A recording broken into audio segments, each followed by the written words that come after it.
Friends అందరికీ నేనైతే ఈరోజు ఒక రెసిపీ అయితే చేయబోతున్నాను. ఆ రెసిపీ వచ్చేసి ఆకుకూర దోశ అండి. చూడండి, పలకలాగైతే ముందుగానే ఇలా తీసుకొని కడిగేసి పెట్టేసుకోవాలి. పలకలాగా మొత్తం ఇవి వచ్చేసి పచ్చిమిరపకాయలు, ఇవి వచ్చేసి ఎర్రగడ్డలు. మూడు నీట్గా కడిగేసి వేసుకొని ప్లేట్లోకి అయితే తీసేసుకున్నాను. మిక్సీ గిన్నె అయితే తీసేసుకొని మిక్సీలోకి వేసేసి పేస్ట్ లాగా తీసేసుకున్నాను ఫ్రెండ్స్. ఏదో పేస్ట్ అయితే మిక్సీ గిన్నె అయితే వేసేసుకున్నాను. తగినంత ఉప్పు అయితే వేసుకున్నాను. నేనైతే ఒక స్పూన్ అయితే వేసుకున్నాను.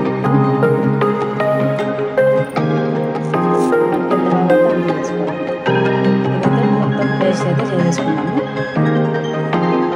పేస్ట్ అయితే చేసేసుకున్నాము. ఇలా వస్తుంది మనకి పేస్ట్. చూడండి, పలకలాగా అంతా మొత్తం మిక్సింగ్ చేసినాక ఇలా పేస్ట్ అయితే చేసేసుకోవాలి. మనం ముందే దోశ పిండి అయితే ప్రిపేర్ చేసుకున్నాం కదా, ఆ పిండిలోకి అయితే కలిపేసుకోవాలి. చూడండి, ఎంత మెత్తగా అయిపోయింది కదా, ఇలా అయితే వస్తుంది. ఇంకొక ఫ్రెండ్స్ అయితే దోశ పిండి అనమాట. ఈ దోశ పిండిలోకి మనం ముందుగానే పేస్ట్ చేసి పెట్టేసుకున్నాం కదా, పేస్ట్ అయితే అందులోకి వేసేసుకున్నాము. మొత్తం వేసేసుకోవాలి. ఇందులోకి ఉప్పు అయితే వేసేసుకున్నాం కదా, దీంట్లో కొంచెం సోడా పొడి అయితే వేసుకోవాలి. ఇలా మొత్తం కలిపేసుకోవాలి. అంతా గ్రీన్ గ్రీన్ అయిపోతుంది.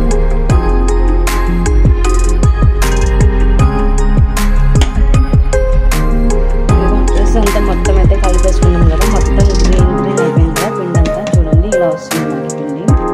నేనైతే పెద్ద గిన్నె తీసుకున్నానండి, ఎందుకంటే కలిపేది కూడా బాగుంటుందని చెప్పేసి నేను పెద్దగా తీసుకున్నాను. ఇప్పుడైతే స్టవ్ అయితే ఆన్ చేసి పెనం అయితే పెట్టేసుకున్నాను. చూడండి,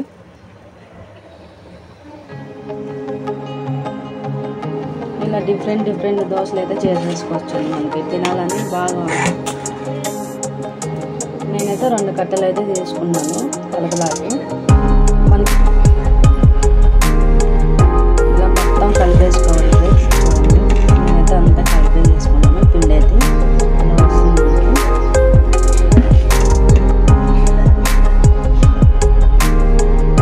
దోశ అనేది గ్రీన్గా వచ్చేస్తుంది అన్నమాట.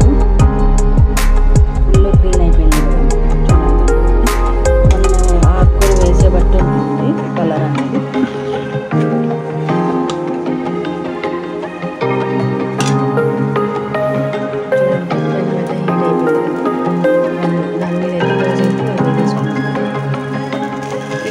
మనకి దోశ అయితే ఎంత నీట్గా పర్ఫెక్ట్గా వచ్చింది. చూడండి, ఫుల్ గ్రీన్గా ఉంది కదా. చూడండి, చూడడానికి కూడా చాలా బాగుంది.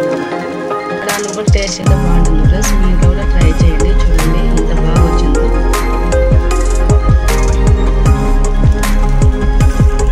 చూడండి ఫ్రెండ్స్, దోశ అయితే ఎంత పర్ఫెక్ట్గా వచ్చిందో. చూడండి, అంత నీట్గా వచ్చింది కదా.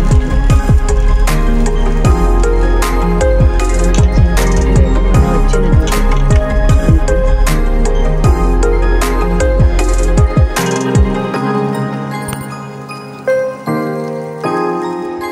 ఇదిగో ఫ్రెండ్స్, మనకి దోశ అయితే ఇలా వచ్చింది కదా. ఇది వచ్చేసి ఆనియన్ చట్నీ అనమాట. ఇది వచ్చేసి టమాటో కూర. ఆనియన్ చట్నీలు టమాటో కూర అయితే వేసాను పిల్లలకి. ఇలా వచ్చింది మనకి దోశ అయితే.